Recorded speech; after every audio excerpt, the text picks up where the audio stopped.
Saya kira ada kepentingan lain juga. Ada kepentingan jangka panjang sebenarnya yang disasar oleh kubu PSI atau Kaisang Pangarep.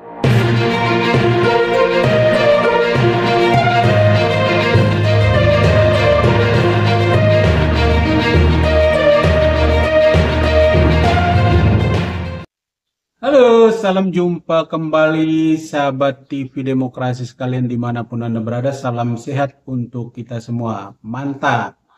Oke, pada kesempatan kali ini kita akan membahas sebuah berita yang ditulis oleh media CNN Indonesia pada tanggal 8 Juli 2024 ya. Judulnya adalah Kaisang sambangi kantor DPP PKS ya.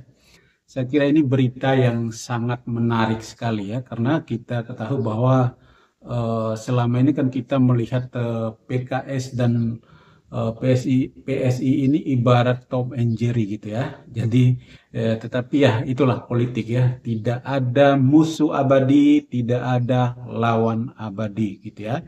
Hari ini boleh jadi musuh, besok bisa jadi kawan. Hari ini boleh jadi kawan, besok bisa jadi musuh. Jadi pertemuan antara Kaisang dan kunjungan Kaisang ke kantor DPP PKS ini saya kira sesuatu yang wajar dan sah-sah saja dalam sebuah proses demokrasi ya. Tapi saya kira pada kesempatan ini menarik untuk kita analisis ya. Kira-kira apa sih sebenarnya pesan politik ya yang bisa tersampaikan ya, yang bisa dibaca oleh publik gitu ya. Oke, yang pertama saya melihat bahwa PSI ini sebenarnya sedang mau memberikan pesan ke publik bahwa PSI mengedepankan gaya politik kekinian atau gaya komunikasi politik kekinian. Jadi mereka tidak mau yang namanya dendam berlama-lama, bertahun-tahun, berbulan-bulan, mereka tidak mau. Mereka ingin memberikan pesan ke publik bahwa politik itu riang gembira. Hari ini mungkin kemarin kita berbeda pendapat soal Pilpres, tetapi hari ini kita bisa bersama-sama dalam kaitan dengan Pilkada ya. Jadi dalam berita itu dikatakan bahwa memang ada kesepakatan kerjasama antara PSI dan PKS terkait dengan Pilkada di beberapa kota gitu ya. Oke.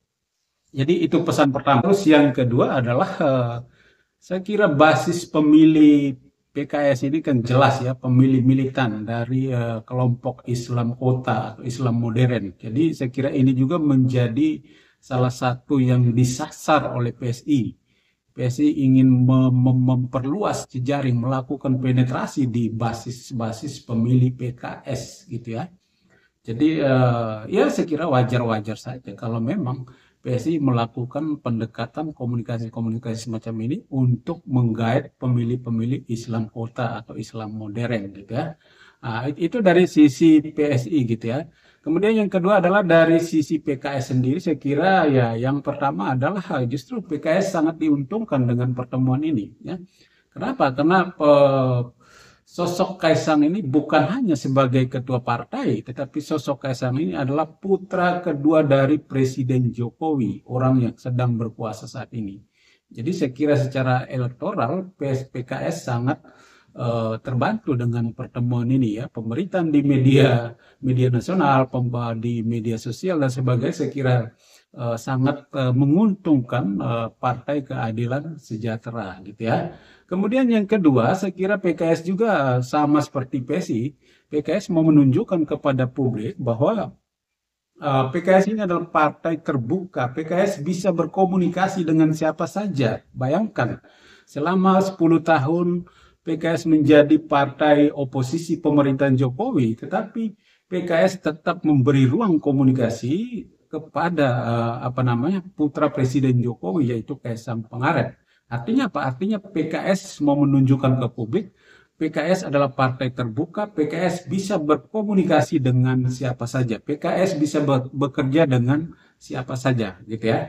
Oke, itu saya kira beberapa pesan yang memang yang ingin disampaikan oleh baik dari kubu PSI maupun PKS ya. Oke. Kemudian yang berikut, sahabat TV Demokrasi sekalian, saya kira ada kepentingan lain juga. Ada kepentingan jangka panjang sebenarnya yang disasar oleh kubu PSI atau Kaisang Pangarep. Saya kira ini dalam kaitan dengan kepentingan pemerintahan Prabowo Gibran 5 tahun ke depannya. Kita tahu bahwa PSI adalah bagian dari pemerintahan Prabowo Gibran. Sementara PKS kita belum tahu pasti dia bergabung kemana, apakah oposisi ataukah bergabung dengan pemerintahan Prabowo Gibran. Dan kita juga mengetahui bahwa PDIP yang sudah mendeklarasikan diri sebagai partai oposisi pada pemerintahan 5 tahun ke depan ini juga sudah atau sedang melakukan komunikasi politik yang gencar dengan PKS. Artinya apa? Artinya kita bisa membaca bahwa PDIP juga berusaha untuk menarik PKS supaya bergabung ke kubu oposisi gitu ya. Nah, ini mungkin komunikasi politik yang dilakukan oleh PSI, Kaisang Pangarep ini adalah dalam kaitan dengan kepentingan jangka panjang ini.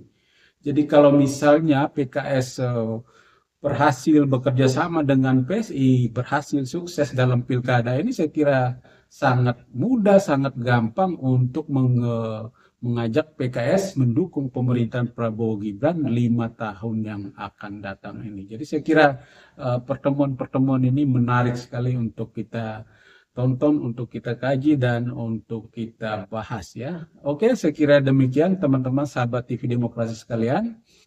Silakan kasih komentar, tanggapan, atau saran di kolom komentar channel ini, dan jangan lupa like, komen, subscribe, dan nyalakan lonceng notifikasi. Oke, mantap.